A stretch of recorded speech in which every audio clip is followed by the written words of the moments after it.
Morning বন্ধুরা, আজকে আমার জীবনে একটা স্পেশাল দিন, টিনটিনের জন্মদিন। ঠিক 2 বছর আগেই আমার কোলে আলো করে এসেছিল টিনটিন। তো দেখতে দেখতে কীভাবে 2 বছর হয়ে গেল নিজেই বুঝতে পারলাম না। তো আজকে আমরা মন্দিরে যাচ্ছি পুজো দিতে।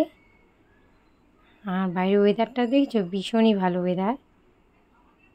তো আমরা আজকে যাচ্ছি কোচবিহার বানেশ্বর মন্দিরে যাব পুজো দিতে।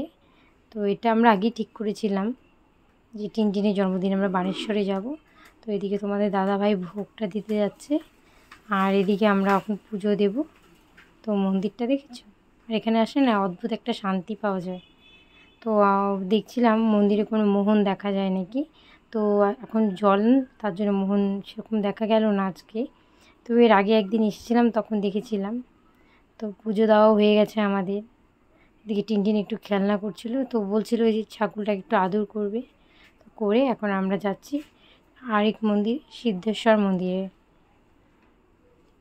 টিনটিনও টোটোতে একা বসবে ঠিক করলো। আর ওকে ঠিক 2 বছর আগে না, আমিও যখন প্রথম দিন আমার হাতটা ধরেছিল, কী যে শান্তি লেগেছিল।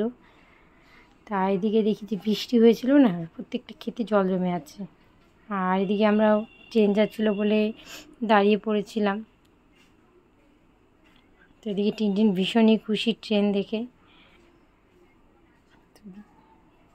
গ্রামের পরিবেশটা না ভীষণই ভালো।